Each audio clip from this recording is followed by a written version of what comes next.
দর্শক, নির্বাচন কমিশনে এই মুহূর্তে কথা বলছেন ইসি সচিব। আমরা সরাসরি সেখানে চলে যাচ্ছি। বিধিমালার যে নথিটা আইন মন্ত্রণালয়ে পাঠিয়েছিলাম ভেটিংয়ের জন্য, সেটা আমরা গতকালকে পেয়েছি। সেই সাথে সাথে আমাদের প্রতীকের যে ফাইলটাও পাঠিয়েছিলাম সেটাও আমরা ফেরত পেয়েছি।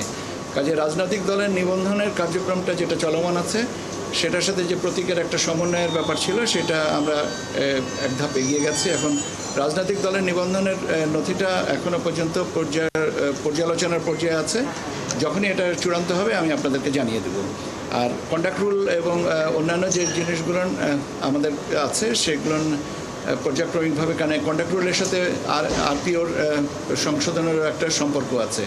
তো সেইটা আরপিওর সংশোধনের প্রস্তাবটা এখন আইন লেজিসলেটিভ বিভাগে অপেক্ষমান আছে। সেটাও আমরা এখনও পর্যন্ত আশা করি আমরা খুব অচিরেই এটা পেয়ে যাব। তো কাজে আমাদের নির্বাচনী যে প্রস্তুতি এবং প্রস্তুতির অংশ হিসেবে আমাদের যে কার্যক্রম সম্পর্কে আপনাদেরকে প্রতিনিয়ত চেষ্টা করছি আপনাদের আপডেট রাখতে এবং আপনাদের বিভিন্ন কৌতূহল মেটাবার চেষ্টা করছি। এটা পর্যায়ক্রমে চলবে এবং যতদিন ইনশাল্লাহ আমরা একটা ভালো নির্বাচনে পৌঁছানো পর্যন্ত আপনাদের সাথে আমাদের নিয়মিত যোগাযোগ থাকবে। এর সাথে আরও একটা জিনিস যেটা যে প্রবাসী ভোটার, সেটারও কার্যক্রমে এগিয়ে যাচ্ছে। ওটা সম্পর্কে আমি আপনাদেরকে আরেকটু গেলে আপনাদেরকে বলবো, কারণ প্রত্যেক দিন তো আসলে নতুন করে খবর তৈরি করা যায় না, একটু সময় দিয়ে দিতে হবে। তো আমাদের সেই সুযোগটুকু দেন এবং আপনাদের ধৈর্যের জন্য অনেক ধন্যবাদ।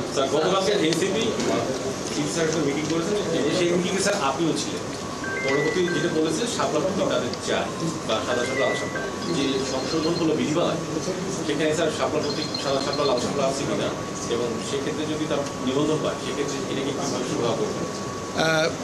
প্রতীকের যে তালিকা, সেই তালিকায় শাপলা প্রতীক নেই। এখন ব্যাপার হচ্ছে যে এটার ওনাদেরকেই বিকল্প একটা প্রস্তাব আমাদের কাছে পাঠাতে হবে, সেটার জন্য অপেক্ষা করতে হবে বা সেটার জন্য আমরা জানাবো এবং ওরা এটাকে জানেন যে এটা নাই। তো এখন নিষ্পত্তিতে হবে দুইজনের সম্মতিতে। তো আমরা আশা করছি যে একটা সম্মতিতে ওনাদেরই বলতে হবে। মানে এনসিপি শাপলা প্রতীক পাচ্ছে না? এনসিপি শাপলা প্রতীক পাচ্ছে না কারণ হচ্ছে যে আমাদের 115টার যে শিডিউলটা করা হয়েছে সেখানে শাপলা প্রতীক নেই। নিয়মটা হচ্ছে যে সংরক্ষিত প্রতীক যেটা আছে সে প্রতীকের ভিতর থেকে একটা নিতে হবে। সে প্রতীকে যদি শাপলা প্রতীক না থাকে তাহলে দেওয়ার সুযোগটা কোথায়? ধন্যবাদ আপনাদের। আমরা ধন্যবাদ। আমরা মূলত শুরু করতে যাচ্ছি সুশীল সমাজের প্রতিনিধি এবং শিক্ষক সমাজের প্রতিনিধি। এখন এটা 28 তারিখে আমরা এটাকে করব ধারাবাহিকভাবে, তারপরে শিডিউলটা করব। কেন অনেকগুলো জিনিস আছে, আমি একটু আগেই বলেছি যে পূজার ছুটি আছে এবং একটা আমাদের সাপ্তাহিক ছুটি আছে, সেগুলোকে বিবেচনা নিয়ে স্ট্যাগার্ড ওয়েতে আমরা এটা করব। আমি তো বলেছি যে রাজনৈতিক দলের সাথেও করব, নির্বাচন বিশেষজ্ঞ যারা আছেন তাদের সাথে করব, আপনাদের সাথেও করব। ধন্যবাদ আপনাদেরকে।